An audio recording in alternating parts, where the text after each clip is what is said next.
पुण्यातील गोरक्षकांनी प्रजासत्ताक दिन खऱ्या अर्थाने गाजवला।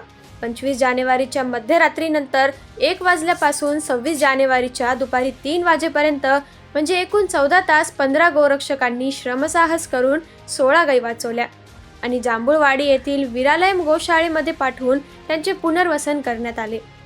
खडकी येथील करिअप्पा रस्त्याच्या आतील बाजूस एका शेडमध्ये शनिवार आणि रविवार या दोन्ही दिवशी प्रत्येक आठवड्यात मोठ्या प्रमाणात गोहत्या होते अशी माहिती गोरक्षकांना मिळाल्यामुळे पोलिसांशी संपर्क साधण्यात आला।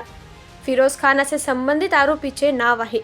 मध्यरात्रीच्या वेळी सदर जागेची तपासणी केली असता गायींच्या गळ्यातील दोऱ्या, हाडे आणि रक्त सापडले। त्यावेळी त्या ठिकाणी गोमातेची कत्तल होते हे निष्पन्न झाल्यावर फिरोज खान विरुद्ध गुन्हा दाखल करण्यात आला। चौकशीअंती अशी माहिती मिळाली की कत्तल केल्यावर गायीचे मस्तक व पाय फिरोज खान नदीत फेकून द्यायचा। ही माहिती मिळाल्यावर त्या ठिकाणी असलेल्या 16 गायी जांभूळवाडी येथील विरालयम गोशाळेत दाखल करण्याचा निर्णय घेण्यात आला।